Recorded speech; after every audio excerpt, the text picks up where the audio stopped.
Hey guys, welcome back to our channel science for all. मैं हूं काशिफ और मैं हूँ अलीना। और आज हम लोग हमारी बायोलॉजी के चैप्टर 6 लाइफ प्रोसेसेस का आगे का हिस्सा पढ़ेंगे। और पहले हम डिस्कस कर चुके हैं एक्टिविटी 6.1 जो कि क्लोरोफिल के बारे में थी फोटोसिंथेसिस में। आज हम करेंगे एक्टिविटी 6.2 जो कि हमारी बुक में कुछ इस तरीके से दिखती है। और अलीना, हम ये एक्टिविटी क्यों कर रहे हैं? काशिफ, तुम्हें याद है ना फोटोसिंथेसिस के स्टेप्स? उसमें चौथा स्टेप क्या था? चौथा स्टेप था कार्बन डाइऑक्साइड का, कि उससे कार्बोहाइड्रेट्स बनती है। हाँ, तो ये जो एक्टिविटी है हम इसलिए कर रहे हैं कि कार्बन डाइऑक्साइड क्यों ज़रूरी है फोटोसिंथेसिस में। जैसे पहले हमने बताया था क्लोरोफिल क्यों ज़रूरी है, आज हम ये एक्टिविटी इसलिए कर रहे हैं ताकि ये पता लगा सके कि कार्बन डाइऑक्साइड क्यों ज़रूरी है फोटोसिंथेसिस के लिए। चलो ठीक है, फिर नेक काम में देरी कैसी, एक्टिविटी शुरू करने की तैयारी करें।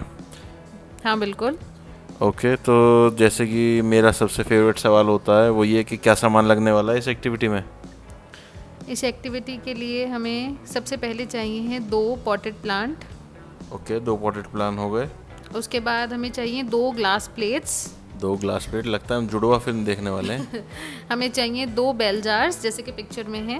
वो जुड़वा ही बनेगी। थोड़ा सा आयोडीन सॉल्यूशन ठीक है, आयोडीन सोल्यूशन 6.1 से ले लिया।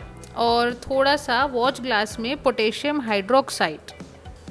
पोटेशियम हाइड्रोक्साइड, ठीक है। तो फिर क्या स्टेप्स लगने वाले हैं, कितने स्टेप है इस एक्टिविटी में?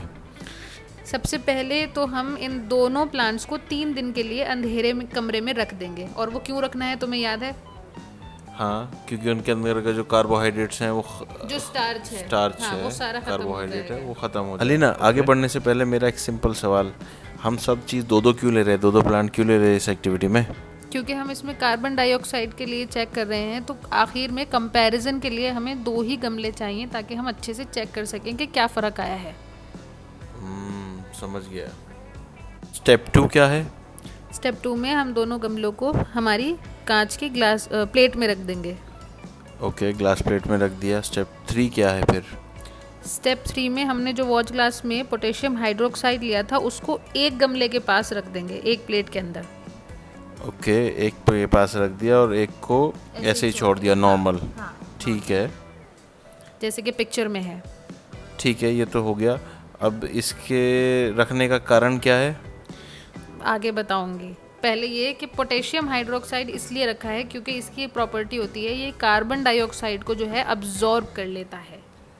एब्जॉर्ब भैया जी, चूस लेता है एकदम पूरा आसपास से। ऐसे करके। तो इसलिए इसको रखा है, ये याद रखना। ठीक है, स्टेप 4। स्टेप 4 में हमने जो बेल जार लिए थे ना, उनसे इन दोनों गमलों को ढक देंगे। और स्टेप 5 में हम इनको 2 घंटे के लिए धूप में रखेंगे। समझ गया। और अगले स्टेप में हम दोनों की एक एक पत्ती तोड़ लेंगे। और स्टेप 7 में? स्टेप 7 में हम इनको चेक करेंगे, इनके अंदर की स्टार्च का टेस्ट करेंगे कैसे करना है। हाँ हाँ बिल्कुल, ऐसे ही इसको आयोडीन में डिप करेंगे कुछ मिनट के लिए, फिर पानी से धो लेंगे और उसके बाद उसको धोने के बाद चेक करेंगे कि इनमें स्टार्च बना या नहीं। ब्लू कलर के इंडिकेशन से ना? हाँ, यस। ओके, तो फिर बताओ ऑब्जर्वेशन में क्या हुआ, क्या रहा दोनों पत्तियों के साथ?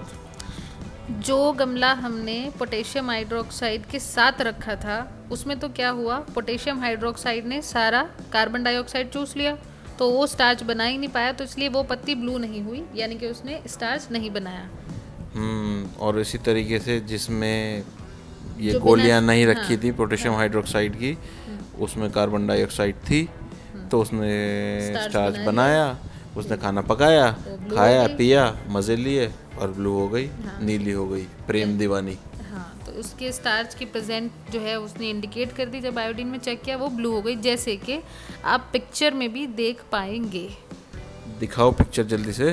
आ रही है पिक्चर। ओके, तो काशिफ, अब तो बता सकते हो कि जो पत्ती थी एक, वो ब्लू क्यों नहीं हुई जिसमें पोटेशियम हाइड्रोक्साइड था? भाई सिंपल है, ब्लू इसलिए नहीं हुई क्योंकि उसको कार्बन डाइऑक्साइड नहीं मिला। जब उसको कार्बन डाइऑक्साइड नहीं मिला तो उसमें फोटोसिंथेसिस नहीं हुआ। फोटोसिंथेसिस नहीं हुआ तो उसमें कार्बन डाइऑक्साइड की वजह से जो कार्बोहाइड्रेट्स बनने वाले थे वो नहीं बने, वो भूखा मर गया। जो उसके पास पेट में था फैट उसने जला लिया, लेकिन कुछ नया नहीं बना पाया। ठीक है ना? हाँ, तो इससे हमें ये कंक्लूजन हो गया, मिल गया कि carbon dioxide is essential for photosynthesis. बिल्कुल समझ गया। इसी के साथ हमारी आज की ये एक्टिविटी 6.2 ख़त्म हुई। अब हमारा नेक्स्ट टॉपिक रहेगा हेट्रोट्रॉपिक न्यूट्रिशन। तो आप अपनी इस एक्टिविटी को देखिए, जो भी आपके क्वेश्चंस हैं वो हमारे से पूछिए, हम आपके डाउट क्लियर करेंगे। और इसी के साथ स्टे होम, स्टे सेफ, हasta la vista, and don't forget to like, share and subscribe science for all. Love you all.